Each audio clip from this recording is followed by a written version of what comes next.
ಇನ್ನೂ ಮಾತು ಸತ್ಯವಾಗಲಿ ಅಂತ ಹೇಳಿ ಸನ್ಯಾಸಿಯು ಶಾಪವನ್ನು ಕೊಡ್ತಾರೆ.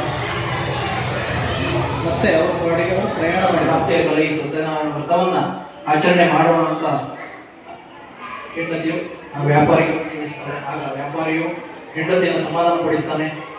ಅವಸರ ಮಾಡೋದು ಬೇಡ, ಮಗಳಿಗೂ ಚಿಕ್ಕವಳು, ಅವಳು ದೊಡ್ಡವಳಾದ ಮೇಲೆ ಅವಳು ಜೊತೆ ಸೇರಿ ವ್ರತವನ್ನು ಮಾಡೋಣ ಅಂಥೇಳಿ ದಿನಗಳನ್ನು ಹಾಕ್ತಾನೆ.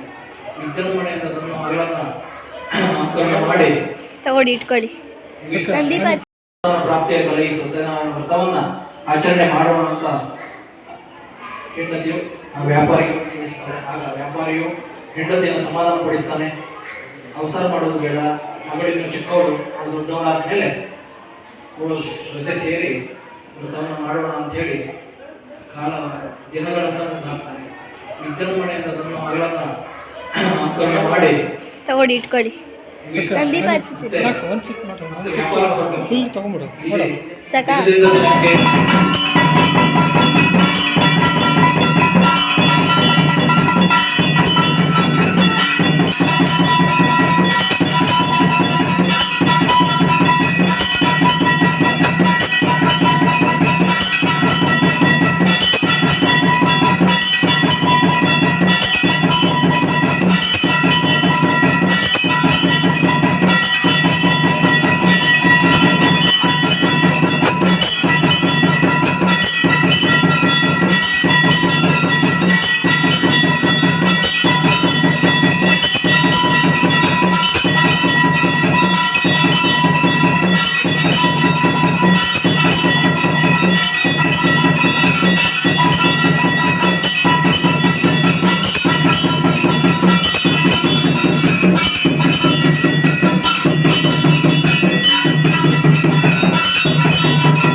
ಬಹಳಷ್ಟು ಜನ ಹೋಗಿ ಬಂದಿದ್ದೀರಿ, ನೀವು ಬನ್ನಿ.